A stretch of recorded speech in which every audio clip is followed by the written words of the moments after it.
Quiero que imagines esto por un segundo. Estás parada frente a la puerta de un despacho legal. Tienes en los brazos una carpeta azul marino que has cargado como si fuera lo más valioso del mundo. Dentro hay papeles que protegiste durante años. Y al otro lado de esa puerta están tus hijos. Tus propios hijos. Los mismos que cargaste en tus brazos cuando eran bebés. Los mismos que lloraron en tu pecho la noche que murió su padre. Y cuando entras, se ponen de pie frente a la silla que te corresponde, y te dicen que no tienes lugar ahí. Eso me pasó a mí. Mi nombre es Clara. Tengo 67 años. Y lo que voy a contarte hoy es la historia más dolorosa y, al mismo tiempo, más liberadora de toda mi vida. No la cuento para generar lástima. La cuento porque sé que hay mujeres, y hombres también, que están viviendo algo parecido en silencio. Que sonríen en las reuniones familiares mientras por dentro sienten que algo está roto. Que siguen dando, perdonando, cediendo, esperando que algún día las cosas cambien. Esta historia es para ellos. Quédate conmigo hasta el final, porque lo que pasó ese día en ese despacho, lo cambió absolutamente todo. Mi hermana Graciela y yo nacimos con 11 meses de diferencia. Casi gemelas, decía nuestra madre. Yo era la callada, la que leía en las esquinas y observaba sin decir nada. Ella era la tormenta, la que entraba a cualquier habitación y la llenaba de aire. Tenía una risa que sonaba como agua corriendo sobre piedras y una opinión sobre todo, absolutamente todo. Crecimos en una ciudad del centro del país.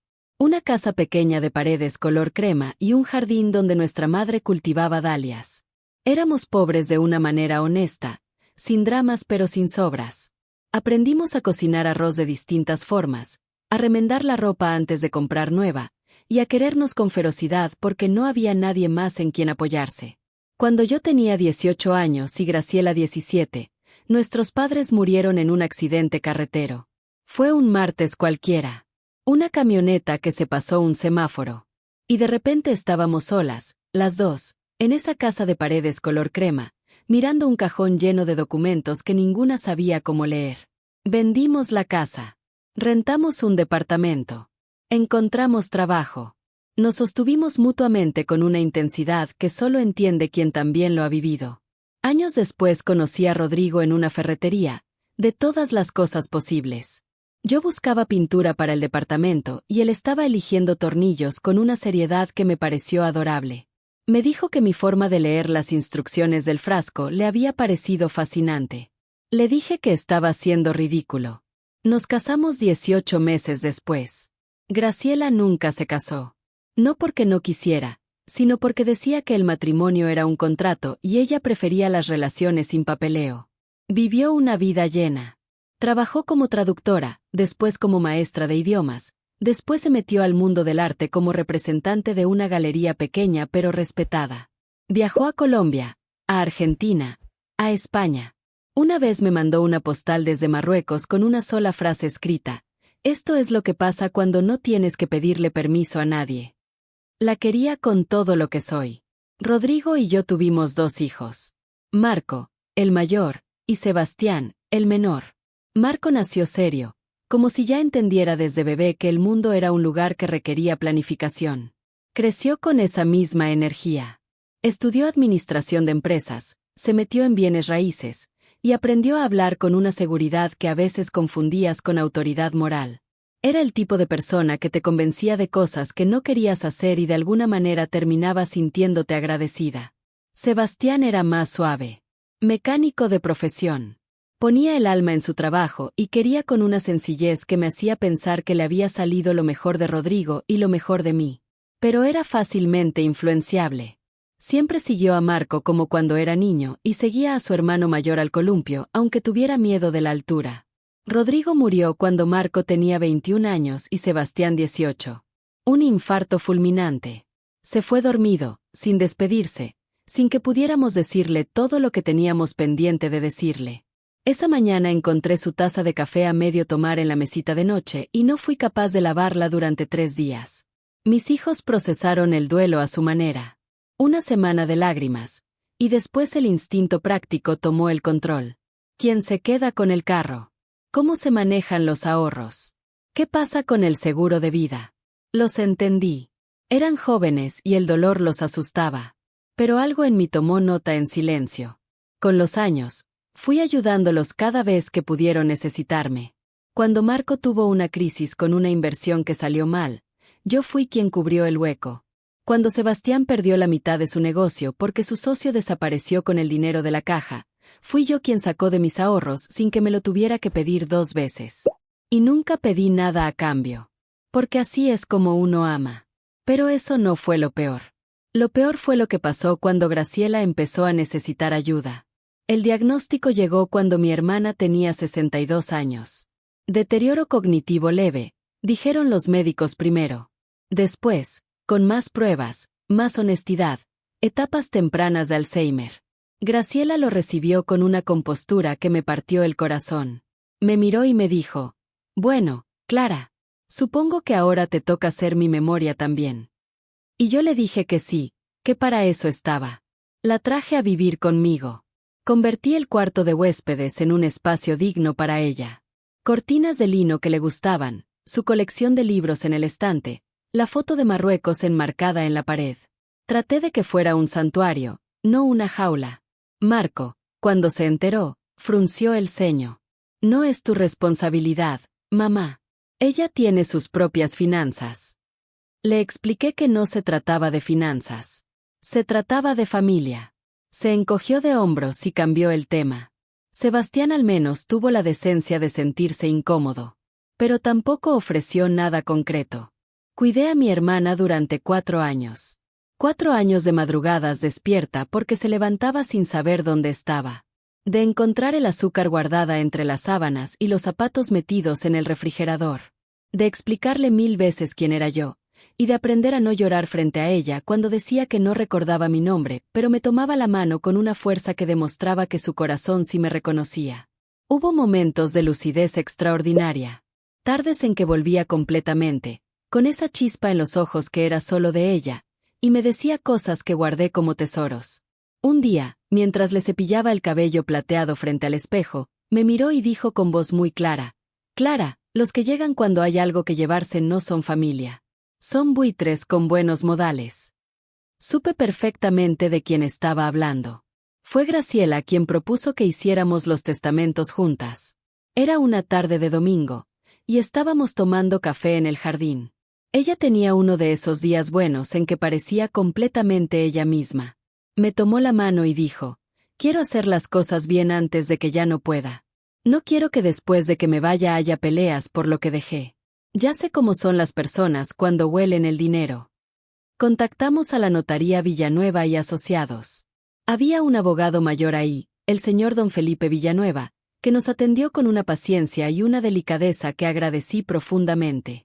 Graciela era dueña de una casa en las afueras de la ciudad, un terreno pequeño en las montañas que había comprado con sus ahorros, y varias cuentas de inversión que había alimentado durante décadas de trabajo constante. Hicimos un testamento mutuo e irrevocable. Firmaron 2 testigos, y se registró ante el juzgado correspondiente. Graciela me designó como única heredera. Yo hice lo mismo con ella. La lógica era simple, nos habíamos cuidado la una a la otra toda la vida. Era lo justo. Recuerdo que al salir de la notaría, Graciela se detuvo en la banqueta y respiró hondo como si hubiera soltado un peso enorme. Listo, dijo. Ahora pueden llegar los buitres cuando quieran. Ambas nos reímos. Yo no sabía entonces cuánta razón tenía. Graciela murió un miércoles por la mañana, en su cama, con las cortinas de lino moviéndose suavemente por el viento.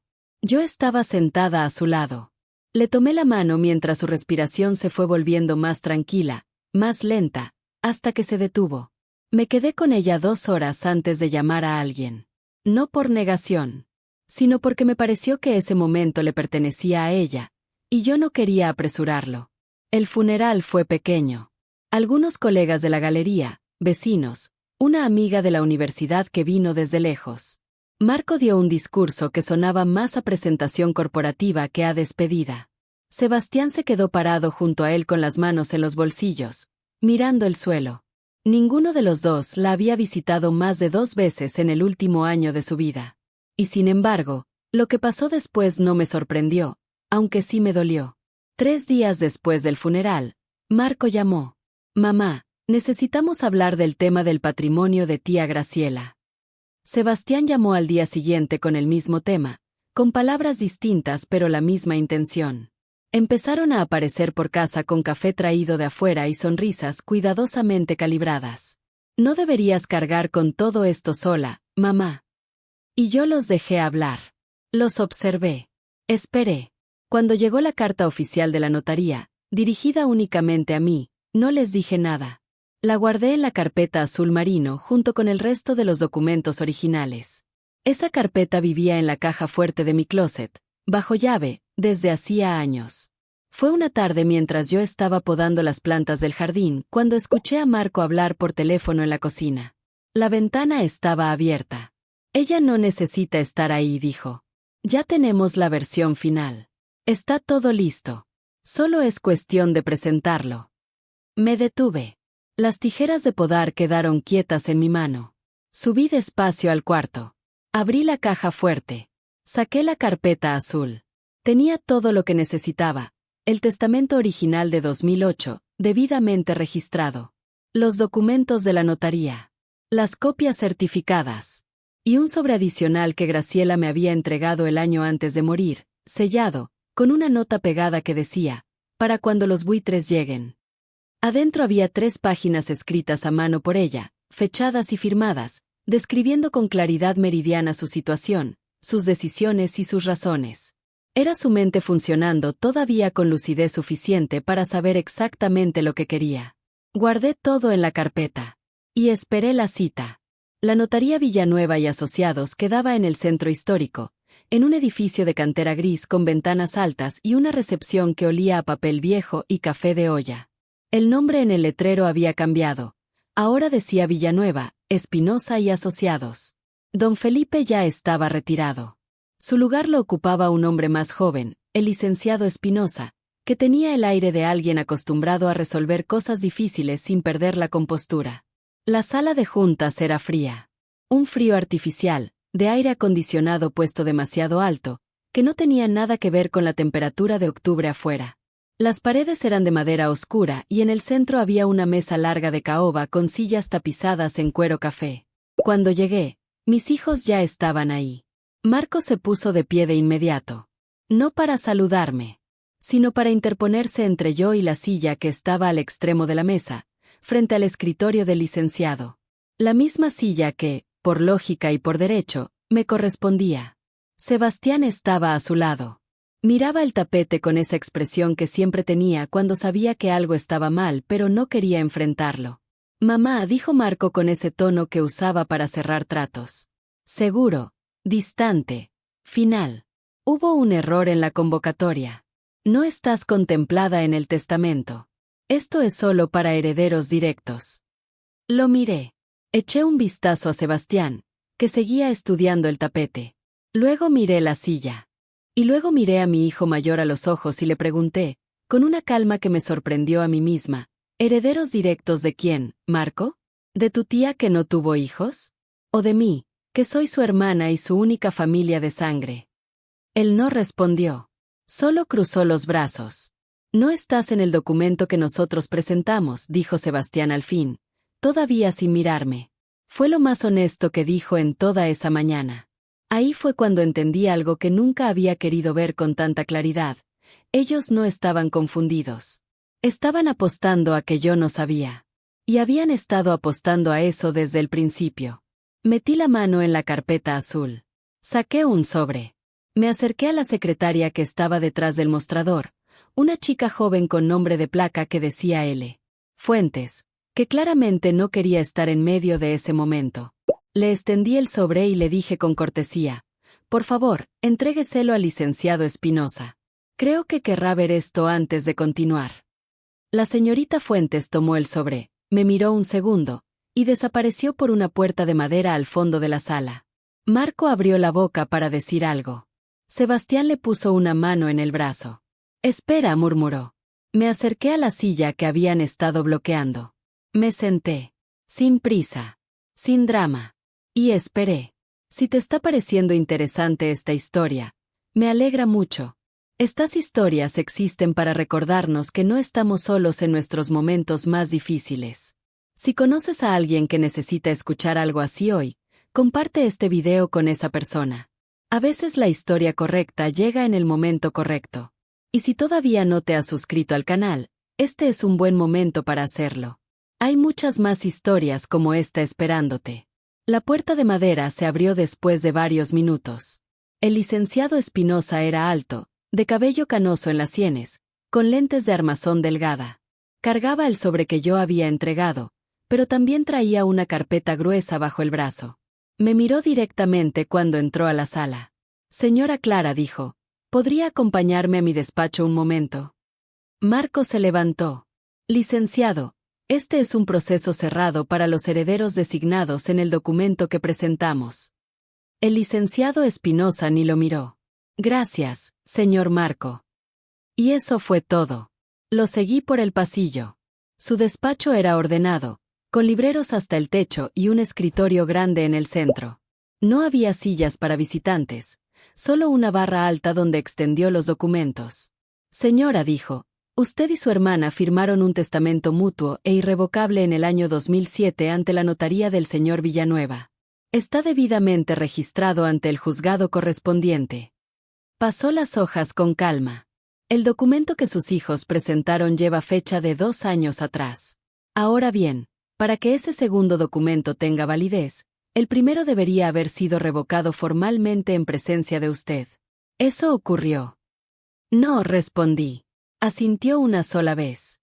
Entonces este documento, señaló el testamento original, tiene precedencia legal sobre cualquier modificación posterior. Usted es la única heredera. La casa, el terreno, las cuentas de inversión. Todo. Hice una pausa. ¿Y mis hijos? No estaban contemplados en ninguna versión del testamento de su hermana, dijo simplemente. El documento que ellos presentaron fue firmado cuando su hermana ya había recibido el diagnóstico. Eso, sumado a la existencia del testamento previo. Se detuvo. Hubo irregularidades en el proceso que habrá que revisar con detenimiento. Sentí algo muy raro en ese momento. No fue alegría. Fue algo más parecido al suelo firme después de haber caminado mucho tiempo en arena. ¿Quiere que los informe ahora?, preguntó. No, dije. Que lo escuchen durante la lectura. Con todos los demás presentes. El licenciado me miró un momento más de lo necesario. Y en ese silencio, me pareció ver algo parecido al respeto. Como usted diga, respondió. Cuando volví a la sala de juntas, mis hijos me miraron con esa tensión particular de quien espera que le digan el resultado de algo que no controla. Me senté en la misma silla de antes. Puse la carpeta sobre mis piernas, ya no como escudo, sino como lo que era, evidencia. La lectura del testamento fue breve. El licenciado Espinosa leyó en voz pausada y clara, sin inflexiones dramáticas, como quien lee la hora. Cuando llegó al nombre de la beneficiaria única, lo dijo sin titubeos, mi nombre. El silencio que siguió fue de los que uno recuerda. Marco se quedó completamente quieto. Vi cómo su mandíbula se tensó. Sebastián, por primera vez en toda la mañana, me miró directamente a los ojos. No dijo nada. Pero en su mirada había algo que reconocí. No era sorpresa. Era vergüenza. Yo no sonreí. No miré a mis hijos con triunfo. Los miré como lo que eran. 2 hombres que habían tomado una decisión y ahora vivían con sus consecuencias. Nada más. Cuando salimos de la sala, ninguno de los dos me habló. En casa esa noche, la cocina estaba en silencio. El foco sobre el fregadero parpadeaba, como siempre. Me puse a calentar agua aunque no tenía hambre ni sed. Era el ritual, supongo. La forma en que el cuerpo sigue moviéndose cuando la mente todavía está procesando. Pensé en Rodrigo. Pensé en la mañana que se fue, en la taza de café a medio tomar. Pensé en todas las veces que dije que sí cuando debía haber dicho que no. En el dinero que di sin condiciones. En las conversaciones que evité para no generar conflicto. En las reuniones de Navidad donde sonreí aunque por dentro algo me apretaba el pecho. Y pensé en Graciela. En sus ojos cuando todavía la reconocían. En su risa de agua sobre piedras. En el día que me dijo que los buitres siempre llegan cuando hay algo que tomar. Tenía razón. Siempre tuvo razón. Pero también pensé en lo otro que me dijo una tarde, mientras yo le leía poesía en voz alta y ella cerraba los ojos para escuchar mejor. Clara, el amor que uno da sin ser correspondido no se pierde. Se convierte en sabiduría. Y la sabiduría es lo único que nadie te puede robar. A la mañana siguiente, antes de que sonara el teléfono, ya sabía que sonaría. Marco llamó primero. Cortés. Medido. Mamá, creo que hubo un malentendido en la notaría. Me gustaría que pudiéramos revisar los documentos juntos, con transparencia. Transparencia. La palabra que usa la gente cuando quiere ver a través de ti, no junto a ti. Sebastián llamó después. Con una voz diferente. Menos segura. Oye, ma. Solo quiero saber si estás bien. No respondí ni a uno ni al otro ese día. Me senté a escribir 2 cartas idénticas. Recibí sus mensajes. No tengo interés en discutir el patrimonio en este momento.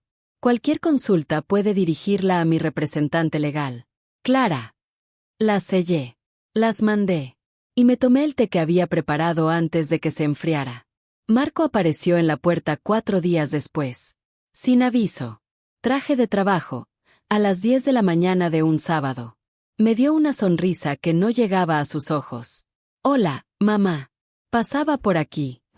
Pasaba por aquí, a 10 kilómetros del lugar donde vive. Lo dejé entrar. No le ofrecí café. Se sentó en el sillón de la sala, en el borde, como quien sabe que no está del todo bienvenido pero igual se instala. Mira, creo que todos estamos confundidos con esta situación. Nadie sabía lo del testamento anterior. Hubo un error de comunicación. No hubo ningún error, dije. Hubo una apuesta. Apostaron a que yo no sabía. Perdieron. Me miró. Cuando murió tu padre, continué. Yo tenía 43 años y acababa de perder a mi esposo. Y tú me convenciste de poner esta casa a tu nombre por trámites fiscales. Estuve 2 años rogándote que me la regresaras. Le sostuve la mirada. No me vendas humo hoy, Marco. Ya lo conozco demasiado bien. La sangre le abandonó el rostro poco a poco. ¿Nos vas a quitar todo?, preguntó al fin. Su voz era distinta. Más pequeña. No, dije. Simplemente voy a dejar de recompensar el descuido. Se quedó sin palabras. Y ese silencio fue, quizás, el sonido más honesto que había hecho en años. Sebastián llegó 2 días después. Sin traje. Con su chamarra de siempre, la que siempre tiene algo de grasa de motor en el codo derecho. Se quedó parado en la puerta como esperando que alguien le diera permiso de entrar. Hice té. Nos sentamos. No hablé primero. Dejé que el silencio trabajara. No sabía lo del testamento original, Ma dijo al fin. Marco manejó todo. Yo solo. Confié en él. Siempre lo hiciste, dije, sin hacerlo sonar como un insulto, aunque lo era. Metió la mano a la chamarra y sacó un sobre. Lo puso en la mesa entre los dos. No vine por dinero. Esto es lo que me prestaste a lo largo de los años. Lo hice una lista. Sé que no puedo devolverlo todo de un golpe, pero quiero hacerlo. Con el tiempo. Si me lo permites. Tomé el sobre. Lo abrí. Los números estaban bien. Hasta los 500 pesos que le presté para una grúa hace 7 años. Lo llevaste anotado, dije. Siempre lo tuve presente. Solo no supe cómo decirlo hasta hoy. Hubo una pausa larga. Afuera pasó un camión. El foco del fregadero parpadeó. Creo que contábamos con que ibas a actuar como siempre, dijo Sebastián, mirando su taza. Como si no te importara. Como si nunca fueras a pedir nada. Y eso los hizo sentir con derecho. Nos hizo sentir cómodos, respondió. Y fue la cosa más honesta que me había dicho en 10 años. Le dije que si quería recuperar mi confianza, que no peleara el testamento, que no dejara que Marco lo convenciera de hacer algo de lo que después se arrepintiera. Asintió despacio. Puedo hacer eso, dijo. Y por primera vez, fue suficiente. Volví a ver al licenciado Espinosa una semana después. Esta vez por iniciativa propia, sin que nadie me citara. Llegué con mi carpeta y con una lista. Quiero formalizar la transferencia, le dije antes de que me ofreciera asiento. Todo. Y quiero protecciones legales. Parpadeó. Protecciones. Sí. Quiero que ninguno de mis hijos pueda acceder a ninguna parte de este patrimonio. Ni directamente, ni por poder notarial, ni por ningún otro mecanismo. Asintió. Es su derecho. Podemos incluir una cláusula restrictiva. También quiero abrir un fideicomiso, continué. Para alguien que de verdad merece recibir algo. Le hablé de Valentina, la hija de una prima lejana mía, que tenía 27 años y trabajaba en una biblioteca pública haciendo el turno nocturno, que me visitaba cada 2 semanas sin excepción, que me traía fruta cuando venía, o un libro que creyó que me podría gustar, que nunca, en ninguna de esas visitas, me había pedido nada. ¿Quiere nombrarla como beneficiaria?, preguntó el licenciado. De una parte, aclaré. Suficiente para que no tenga que luchar tanto. Para que pueda respirar. Sonrió apenas. Eso es muy generoso. No es generosidad, le dije. Es justicia. Trabajamos casi 2 horas. Y antes de irme, agregué una última instrucción. Quiero una cláusula de no impugnación en mi propio testamento. Si cualquiera de mis hijos disputa lo establecido después de que yo muera, pierde automáticamente cualquier cosa que todavía pudiera corresponderle. El licenciado lo anotó sin pestañear. Hay quienes considerarían eso severo, dijo con cuidado. Y hay quienes nunca han visto los ojos de sus propios hijos calculando cuánto valen, respondí. No dijo nada más. Solo siguió escribiendo. Salí de esa notaría con algo que no había sentido en mucho tiempo. No era euforia. Era algo más parecido a la sensación de haber dormido bien después de meses de insomnio. El sobre del abogado de Marco llegó 10 días después. Grueso, con membrete formal, lleno de términos como discrepancia documental y resolución amistosa. Pero la amenaza era clara entre líneas. Si no se llegaba a un acuerdo, se reservaban el derecho de iniciar acciones legales. Llamé al licenciado Espinosa. Ya lo vi, me dijo con calma. Es una táctica de presión. El testamento es sólido. Clara. Si presentan algo, será rechazado. Esa noche no pude dormir de inmediato. Me quedé mirando el techo y pensé en Marco a los 6 años, parado al borde de la alberca con los ojos llenos de miedo, y yo dentro del agua con los brazos extendidos, prometiéndole que lo iba a atrapar. Lo atrapé cada vez que saltó. No hay palabras exactas para describir lo que siente uno cuando entiende que la persona a quien le prometiste el mundo preferiría verte hundida. Pero eso no fue lo peor. Lo peor fue darme cuenta de que en algún momento, sin que yo lo notara, había dejado de ser su madre para convertirme en su recurso. Le escribí una carta. Marco, recibí la comunicación de tu representante legal. Me queda claro cuál es tu posición. Aquí está la mía, no voy a dar marcha atrás. No voy a negociar lo que tu tía decidió con plena conciencia y documentó legalmente. Has tomado suficiente de mí a lo largo de los años. Esta vez no. Clara. La mandé por correo certificado. Valentina llegó ese viernes con una cajita de galletas de naranja y su golpe de nudillo suave en la puerta, que siempre sonaba igual que ella, amable, sin imponerse. Nos sentamos con el juego de té que Graciela me había regalado años atrás, el que tiene una pequeña grieta bajo el asa de la tetera que Valentina siempre hace como que no nota. ¿Te volvieron a contactar?, me preguntó sin decir sus nombres, porque no hacía falta. Le conté lo del abogado de Marco. Escuchó sin interrumpir, asintiendo despacio. Estoy orgullosa de ti, dijo cuando terminé. Me detuve. Tuve que procesar eso un momento. ¿Cuándo fue la última vez que alguien me dijo eso?, pensé en voz alta. Ella me miró con esa mirada suya que ve más de lo que uno le muestra. Me recuerdas a la señora Graciela, a veces. ¿En qué sentido? En que las dos tienen esa forma de estar en silencio que no es vacío. Es profundidad. Le conté del fideicomiso. Vi cómo sus ojos se llenaron de lágrimas sin que ella hiciera nada para evitarlo. No tienes que hacer eso, susurró. Lo sé, dije. Por eso lo hago. ¿Por qué yo? Porque llegas, le respondí. Porque te quedas. Porque nunca me pides nada y siempre traes algo. Tu tiempo, tu presencia, tus galletas de naranja. Eso tiene más valor del que crees. Se quedó callada un momento. Y luego, antes de irse, se detuvo en la puerta y me dijo con una firmeza que no esperaba de ella. Si alguna vez vuelven a hacerte sentir pequeña, llámame. Yo te recuerdo quién eres. Lloré cuando cerró la puerta. No de tristeza, sino del alivio enorme de saber que alguien cumplirá esa promesa, y yo le creo. La demanda de Marco llegó oficialmente 3 semanas después. Un sobre del juzgado. Alegatos de influencia indebida. Cuestionamiento de la capacidad mental de Graciela al momento de firmar el primer testamento. Llamé al licenciado Espinosa. Esperaba esto, dijo. Ya presenté nuestra respuesta. El documento es sólido. Bajé del closet los diarios que Graciela había escrito durante sus últimos años. La letra era firme.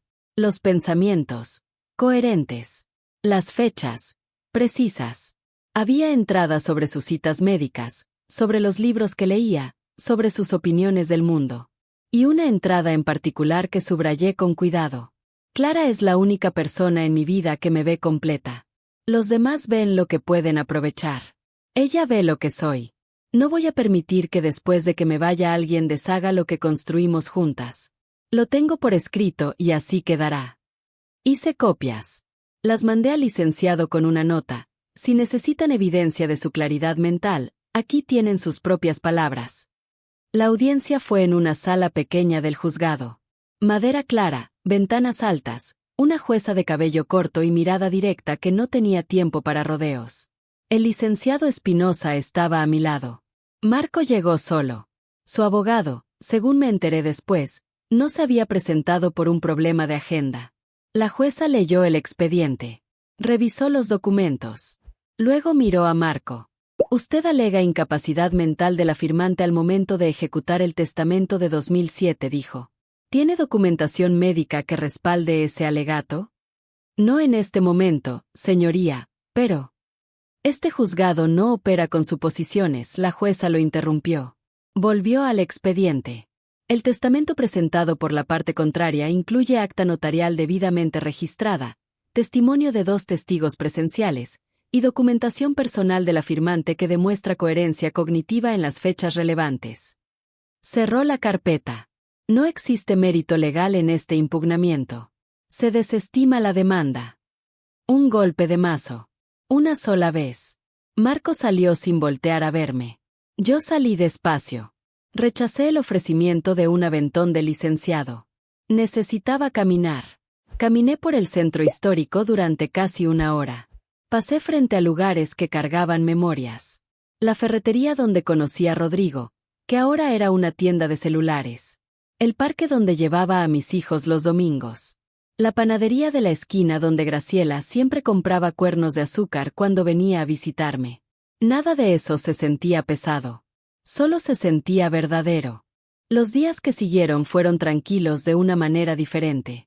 No el silencio ansioso de quien espera que algo explote, sino la calma de quien ya tomó sus decisiones y puede simplemente vivir con ellas. Marco no volvió a llamar. No sé si procesa las cosas solo o si simplemente está esperando el próximo movimiento. Ya no es mi responsabilidad adivinarlo. Sebastián mandó un mensaje una semana después. Ma, ¿puedo pasar a verte el domingo? Le dije que sí. Llegó con tamales que compró en el mercado del barrio, los que le gustan a los dos, de rajas con queso. Comimos en la cocina sin hablar demasiado. Pero fue una presencia honesta. Sin agenda. Solo él y yo y los tamales y el parpadeante foco del fregadero que finalmente, ese día, me ofreció arreglar. ¿Sabes hacerlo? Le pregunté. Soy mecánico, ma. Los focos los puedo hasta dormir. Lo dejé. Y mientras lo veía subido en el banco de la cocina revisando el cableado, pensé que quizás hay personas que necesitan perder algo para entender cuánto valía. No todas. Pero algunas sí. No recuperé la confianza plena ese día. La confianza no funciona así. Pero dejé abierta una puerta que antes estaba cerrando. Hay algo que quiero decirte antes de cerrar esta historia. Durante muchos años viví convencida de que mi silencio era una forma de amor. De que ceder era lo mismo que ser generosa. De que si yo me hacía pequeña, habría más espacio para los que amaba. Fue mentira. Una mentira bien intencionada que me fui contando yo misma con tanta repetición que llegué a creerla. El amor no exige que te borres. La generosidad no significa vaciarte. Y la familia, la de verdad, no te pide que te vuelvas invisible para sentirse cómoda. Graciela lo entendió antes que yo. Lo entendió con esa claridad extraña que a veces llega cuando la mente empieza a soltar las cosas que no son esenciales. Cuando ya no puede recordar el nombre de la persona que tiene enfrente pero sabe, con una certeza que va más allá de las palabras, si esa persona la quiere o la usa. Ella me eligió a mí. No por sangre, aunque eso también. Sino porque estuve. Porque me quedé. Porque la vi entera cuando el mundo solo veía lo que se estaba yendo. Si hay algo que te quiero dejar de esta historia, es esto. No esperes a que te obliguen a defenderte para hacerlo. No esperes a que la traición sea tan obvia que no puedas ignorarla. Aprende antes. Aprende a decir que no cuando el sí te cuesta demasiado. Aprende a poner tu nombre en las cosas que te pertenecen. Aprende a distinguir entre quien te busca porque te quiere y quien te busca porque necesita algo de ti. Tu voz importa. Tus decisiones importan. Tu historia importa. Y si alguien en tu vida ha llegado a hacerte sentir que no eres suficientemente importante como para tener un asiento en la mesa, pon la carpeta sobre las piernas, respira hondo, y siéntate de todas formas. Porque ese lugar siempre fue tuyo. Valentina vino el viernes siguiente. Trajo mangos del mercado y una novela que encontró en la biblioteca y pensó que me podría gustar. Nos sentamos en el jardín con el sol de la tarde cayendo suave entre las ramas del árbol que Graciela plantó hace muchos años, un nogal que cada noviembre se llena de nueces y que de alguna manera sigue siendo el árbol más vivo del jardín. ¿Cómo estás?, me preguntó Valentina. Pensé en la pregunta de verdad, como a veces no nos tomamos el tiempo de hacer. Estoy bien, dije. Y era cierto. Ya terminó todo. Lo legal, sí, respondí. Lo demás toma más tiempo. Pero ya no me pesa. Ella asintió. Peló un mango con la habilidad de quien lo ha hecho 1000 veces y me pasó la mitad sin preguntar si quería. Comimos en silencio un rato. El tipo de silencio que no necesita llenarse. ¿Sabes qué me dijo mi tía Graciela una vez? Le pregunté. ¿Qué? Que las mejores conversaciones son las que pasan sin palabras. Valentina sonrió. Una sonrisa tranquila, de esas que no buscan nada. Y en ese jardín, con el nogal lleno de vida y el sol bajando despacio y el sabor del mango en la lengua, entendí que esto también era una forma de ganar. No el tipo de victoria que se celebra con confeti, sino la que se siente como suelo firme bajo los pies después de mucho tiempo caminando en el filo de algo. Eso es lo que quería contarte. Gracias por quedarte hasta el final. Significa mucho más de lo que crees. Si esta historia te llegó de alguna manera, si te hizo pensar en alguien, en alguna situación, en algo tuyo que todavía no has resuelto, déjame saberlo en los comentarios. Me gusta leer lo que ustedes viven. A veces sus historias son más grandes que las mías. Y si conoces a alguien que necesita escuchar hoy que todavía tiene tiempo de poner su nombre en lo que le pertenece, comparte esto con esa persona. Nos vemos en la próxima historia.